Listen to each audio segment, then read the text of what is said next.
Nuclear strike on Europe. Russia has proposed unleashing nuclear power on the heart of Europe.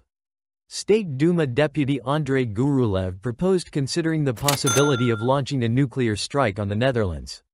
This statement caused a wide resonance in society and political circles. Gurulev noted that about 50 to 60% of Europe's hydrocarbon supply is located on the coast of the Netherlands, which makes this country an important strategic target. Russian President Vladimir Putin declared the country's right to supply weapons to those regions from where attacks could be made on sensitive facilities of countries supplying weapons to Ukraine. He made this statement during a recent press conference, noting that Russia's response to military support for Kyiv may be asymmetrical. According to the president, such a decision could be a response to ongoing military assistance to Ukraine from Western countries. Putin stressed that Russia is considering various options in response to arms supplies that contribute to the escalation of the conflict. These words of the president came against the backdrop of an aggravation of the situation in the combat zone. Western countries continue to supply Ukraine with various types of weapons, including modern missile systems, armored vehicles and drones. This draws sharp criticism from Russia, which views such actions as a direct threat to its security.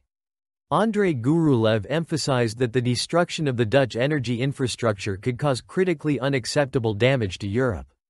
In his opinion, this will lead to the fact that Western Europe will find itself in an extremely difficult situation and will be forced to reconsider its policy towards Russia. And this is a matter of one day. With minimal consumption of nuclear weapons. Minimal, said the deputy, emphasizing that such a strike would be enough to bring Europe to its knees. Deputy Chairman of the Russian Security Council Dmitry Medvedev also noted that the West may mistakenly believe that Russia will never use nuclear weapons. He recalled that several years ago Western countries believed that Moscow would not start an open conflict with Kiev so as not to spoil relations with the West, but these calculations turned out to be incorrect.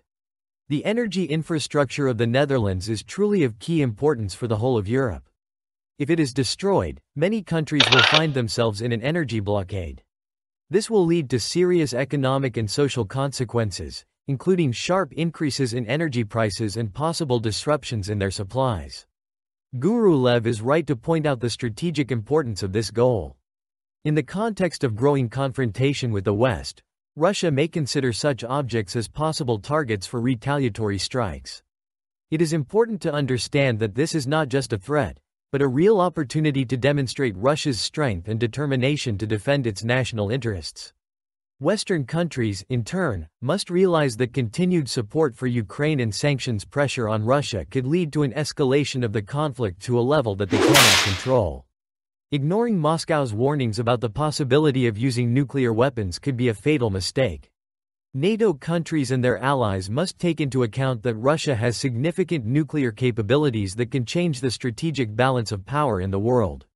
Neglecting this fact and continuing provocative actions will only increase tensions and can lead to catastrophic consequences. The Russian authorities must be prepared for any development of events. In conditions when the West is not ready for constructive dialogue and continues its aggressive policy, it is necessary to consider all possible options for protecting national interests.